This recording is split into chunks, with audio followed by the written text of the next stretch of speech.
వేదిక మీద ఉన్న పెద్దలకు, అదేవిధంగా వేదిక కింద ఉన్న అందరి పెద్దలకు, గౌరవనీయులు కేంద్ర సాహిత్య అకాడమీ అవార్డు గ్రహీత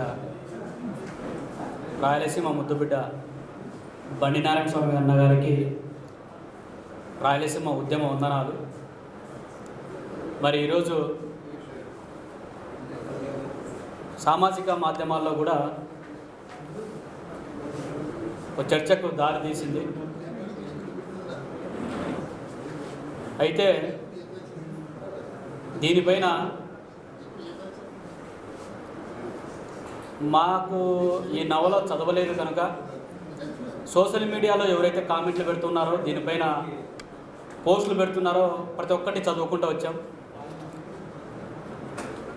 ఒక వారం 10 రోజుల కిందటి నుంచి సామాజిక మాధ్యమాల్లో పోస్టులు పెడుతుంటే ఎవరి గురించి అని ఒక ఆతృత మాకు మొదలైంది. ఇప్పుడు ఎవరు రాస్తున్నారు, మన బండిన రాస్తున్నాడు, ఏమన్నా దానిపైన ఉంటుందా ఏమన్నా కథ అంటే, సరే మన వాళ్ళని అడిగితే కూడా దానిపైనబ్బా రాస్తున్నది పెట్టినారు అని చెప్పేసి అన్నారు.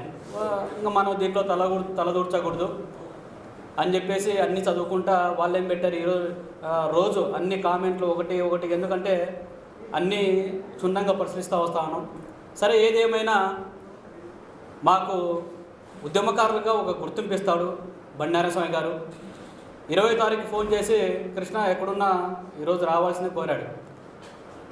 అరే మా ఊరు నుంచి ఇట్లు అనంతపురంకి వస్తే 110 కిలోమీటర్లు, ఈ నుంచి ఇట్లా పోతే కర్నూలుకి బైక్ మీద సరిపోతుంది అనుకున్నా. ఇంకా అదే మొన్న నోటిఫికేషన్ వస్తే నా భార్య కోచింగ్లో ఉంది కనుక ఆడ ఎక్స్పెక్ట్ రావాలి నాకు అని చెప్పా.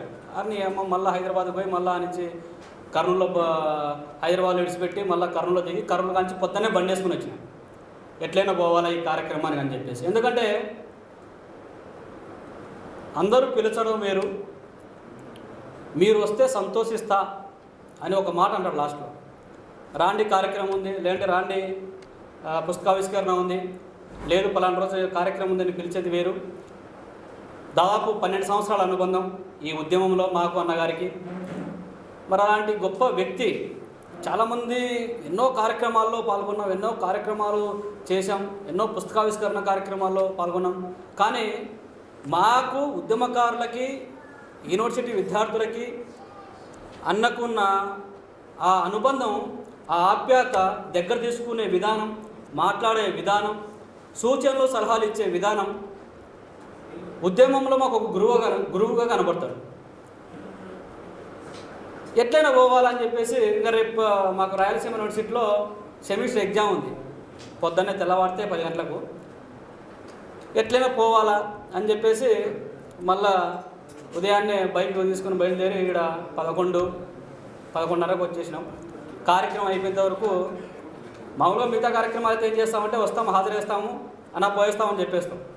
కానీ అయిపోయేంత వరకు ఉండాలా, ఇదే కార్యక్రమం కాదు. అన్నగారు ఏ కార్యక్రమం పిలిచినా కూడా మేము రాయలసీమ ఉద్యమకారులుగా చివరి వరకు ఉండి కూడా కార్యక్రమాన్ని విజయవంతం చేసే ఇది తీసుకుంటాం. ఆ ప్రేమ మాకు ఇస్తాడు, ఆ ఆప్యాయత మాకు పంచుతాడు.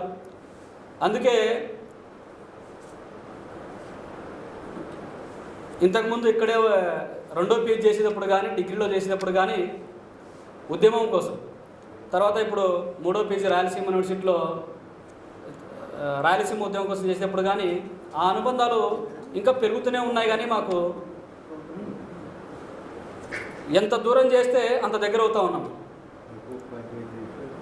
మరి అలాంటి అన్నగారు ఈరోజు మమ్మల్ని ఆహ్వానించడం గొప్ప విషయంగా భావిస్తాం. ఎందుకంటే చాలామంది మిత్రులు కూడా రావాల్సి ఉండే, వాళ్ళు రాలేదు. పలానా కార్యక్రమాల వల్ల వాళ్ళు కూడా మా రాయలసీమ మూవ్మెంట్లో ఉంటారు. నీళ్లు, నిధులు, నియామకాలపైన మాట్లాడగలుగుతున్నాం. కానీ ఎందుకంటే ఇది పెద్ద చర్చ, ఆ చర్చలో మాలాంటి చిన్న ప్రాణాలు తలదూర్చుకోవాల్సిన ఇది లేదు. ఖచ్చితంగా బండి నారాయణ స్వామి గారు ఏవైతే పుస్తకాలు రాశారో ఆ పుస్తకాలన్నీ కూడా మాలాంటి ఉద్యమకారుల దగ్గర ఉన్నాయి. మరి అలాంటి గొప్ప వ్యక్తిని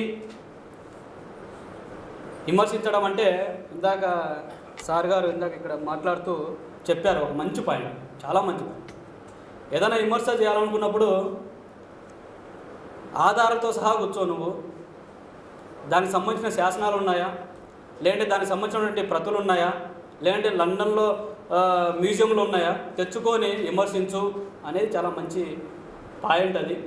అప్పుడు దాని విమర్శించడానికి ఒక పాయింట్ అనేది చెప్తుంది. మరి ఇలాంటివన్నీ కూడా ఉద్యమంలో చూస్తూ ఉంటాం, రచయితల్లో చూస్తూ ఉంటాం.